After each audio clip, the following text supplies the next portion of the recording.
Sur la film radio du Festival du film de Turin, je suis Angela Cherby, je suis là avec Thomas Caillet, le réalisateur de Le règne animal. Bonjour. Bonjour. Votre film a été un énorme succès à Cannes, un énorme succès en France. Vous avez choisi un thème qui a touché beaucoup de monde, et aussi parce que c'est un film de genre sans être seulement un film de genre. Voilà, selon moi. Ouais. Je voulais vous demander comment vous êtes arrivé et comment il est né, le film.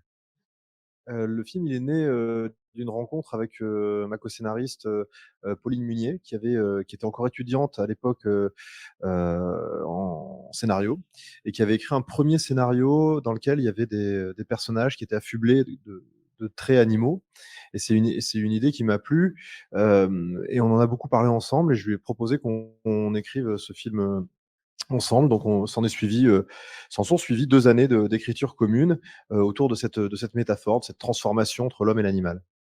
Et en effet, le film se place dans un futur très proche où il y a cet événement bon, il y a des mutations inattendues qui arrivent aux gens et la réaction du monde, c'est d'avoir peur, de tenter de les mettre à côté, de les mettre dans une situation qui ne peut pas être violente. Ça, c'est ce qui arrive dans le film au commencement. Mais il y a deux niveaux de narration parce qu'il y a cette histoire-là un peu fantastique sur les mutants.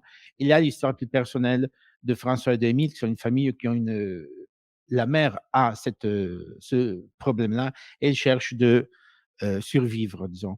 Comment avez-vous, au niveau de l'écriture, comment avez-vous travaillé pour mêler les deux niveaux? Parce qu'ils se mêlent inévitablement, voilà. Oui, c'est ce qui a été le plus compliqué, à l'écriture, c'est de mêler en réalité 3 niveaux.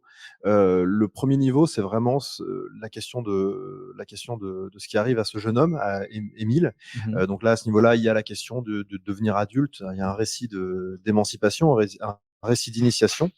Il y a à côté de ça, enfin le rapport qu'il a avec son père. Et donc, qu'est-ce qui se passe avec cette cellule familiale? Comment elle se transforme? Comment elle gère cette nouvelle situation? Et puis il y a ce niveau que vous appeliez fantastique, mais qui est peut-être aussi politique, qui est comment on se positionne moralement dans une société qui bascule. Et donc, on a essayé de tresser tout ça ensemble sans jamais perdre de vue les personnages, parce que j'ai l'impression que ce qui est le plus important que tout le reste, au-delà du fantastique, au-delà du discours, etc., ce qui est important, c'est vraiment l'émotion, c'est comment on est avec ces personnages, comment on suit Mhm. cette aventure dans leur regard et dans leurs pas. C'est vrai que le film que vous avez dit traite aussi le fait de comment la société gère les changements. Euh, et on doit dire que maintenant, le monde est en train de souffrir des changements climatiques qui sont écologiques et très forts. Et dans le film, ce changement, ils sont très forts, mais il n'y a pas une capacité de comprendre, observer, de faire quelque chose. On essaie de mettre tout à côté, non?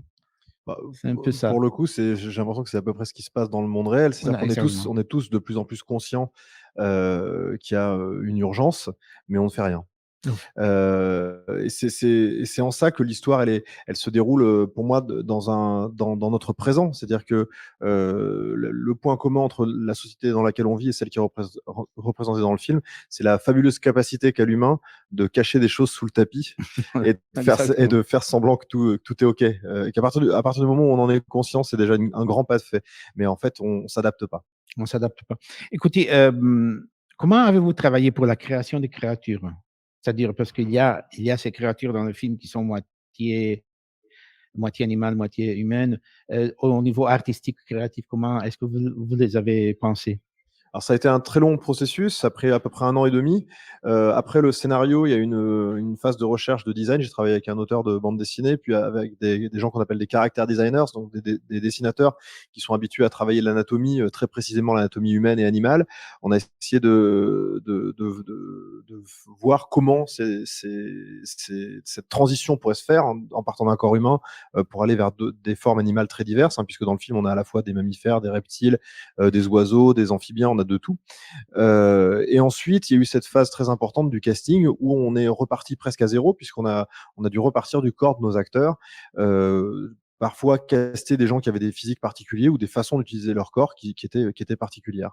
Et après est arrivée toute la phase très concrète de fabrication de prothèses, de make-up, d'effets plateaux pour leur donner une vie à ces créatures sur le plateau, puisque un des principaux objectifs que nous avions, c'était d'avoir toujours quelque chose devant la caméra, de ne pas faire, les choses essentiellement en effet numérique. Donc il y a des effets Mmh. numériques dans le film, mais toujours au service de quelque chose de physique qui est devant la caméra. Donc on a toujours des acteurs, toujours des prothèses, toujours des effets plateaux, on a beaucoup de choses qui ont été faites réellement, sur le plateau Mmh. de tournage. Une dernière question, c'est inévitable de voir que le film traite aussi le discours de la diversité et de comment une diversité est acceptée, gérée ou